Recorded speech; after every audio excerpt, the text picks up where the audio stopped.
I wanted to make this quick video to show my current controller setup as of patch 1.0.4. By now I think most people would agree that the default controller layout isn't ideal.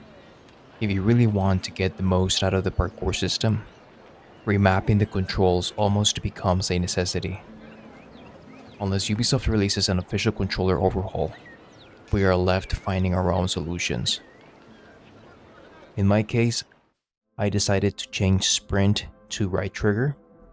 That would be RT on Xbox or R2 on PlayStation, simply because that's what I've been used from previous Assassin's Creed titles, so it's like a classic configuration. Unfortunately, doing this comes with one major drawback. I can't sprint and perform parkour up or parkour down at the same time.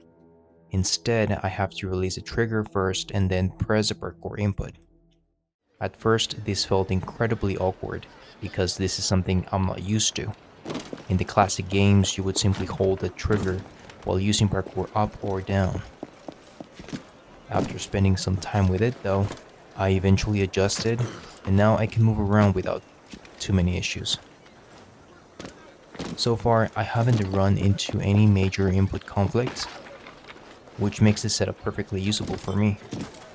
That said, I'm hoping Ubisoft eventually addresses this through a controller update or a future patch, allowing players to use the right trigger for sprinting like it was before, while still performing parkour up and down without any conflicts. The next change primarily applies if you own a controller with additional programmable buttons, such as back paddles. In my case, I moved the ability widget to the left joystick.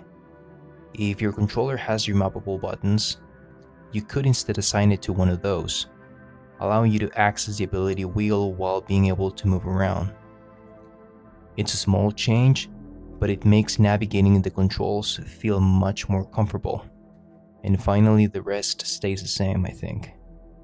Again, this isn't a perfect solution, but it has worked well for me. Hopefully it gives some of you an idea of how you might want to customize your own layout, or at least serves as a starting point while we wait for Ubisoft to improve the default controls. In the end, the game is still new, so I'm hoping Ubisoft looks into ways to improve the controller layout in future updates.